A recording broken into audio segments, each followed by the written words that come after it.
I've been chasing happiness my whole life. Psh, that's some talk for the locals in the park. There's plenty of other things to worry about. Like my mom's kicking my ass if I forget to put the cheese back. And what about the small things? See those? I wish they were figs. Figs? There's nothing so great about figs. I've had a dried fig before. It's not much better than the government cheese. I'm talking about a fig straight from the earth. Gift of Allah. On a branch so heavy it touches the ground.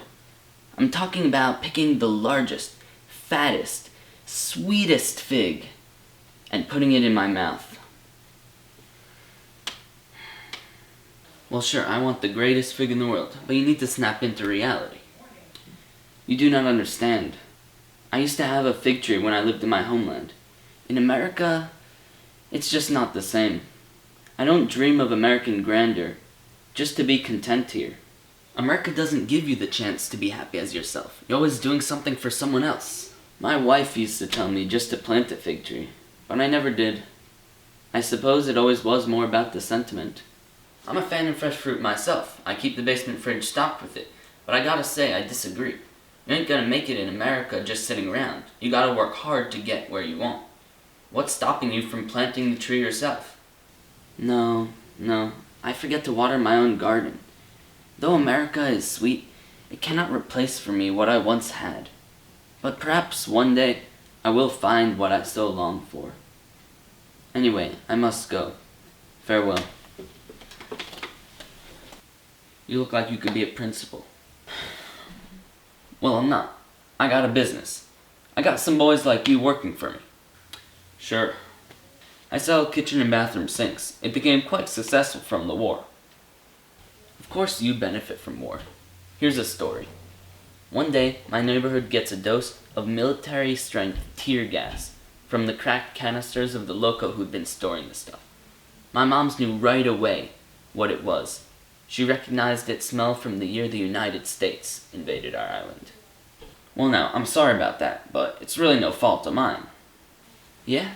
I don't dare ask, how do you really feel about me? You ever even had someone from the other side of the tracks in your house? I sure did. Kid named Neil. My daughter loved him. I looked at him and I said, whatever my buck wants is good enough for me. And there ain't no business too big it can't use another head. Well, he wasn't so kind in repaying me. I've dated girls like yours. White girls from out of town, at least. I'm always courteous. They say they like Spanish guys, even though I've never been to Spain. I try my hardest for white girls. I write down the directions in my best handwriting, so our parents won't think I'm an idiot. What can I say? I like what I don't have.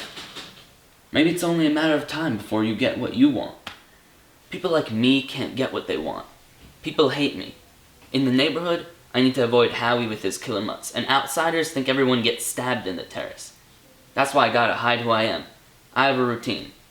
Take down any embarrassing photos of the family in the campo, especially the ones with the half-naked kids dragging around a goat on a rope leash. Well, you need to have photos on your wall that you're proud of. I have nice ones of my wife and children. Sounds like you need to figure out what makes you happy. You ain't gonna make it in America just sitting around. Here, you need a little of the gonif in you. That means thief. In this country, you have to work hard and steal some happiness for yourself. From wherever you can get it. Easy for you to say. Anyway, I gotta go. Hey, listen. When I started out, I didn't have much going for me. But I worked towards it. You don't need good handwriting, just an opportunity. Now, I'm as happy as I could be with my family. Gonif, huh? I like this word. Let me introduce myself. I'm Grover. Nice to meet you. I'm Ben. Ben, heard you got some nice photos on your walls. That's good. I knew a guy who wanted to make it so badly in this country. At one point, he put all these motivational sayings up. Thought that seeing the message would lead him to achieve it. But some people are just made to take, and others are made to give. Yeah, sometimes I think that about my son. 4 years of college, and he can't do a simple day's work. Doesn't have the guts for real business. I'm sure he's a great kid. Like you, I'm a self-made man. Started with nothing, and now I've made a fortune. That's what I love about America. The sky's the limit. And I get to keep on building. I guess I'm not aiming quite that high. It's enough for me to have my family and give them whatever I can. Your family, huh? I wonder if your wife is as nice as Ralph's. Excuse me, I wouldn't dare go where you're suggesting. Of course not.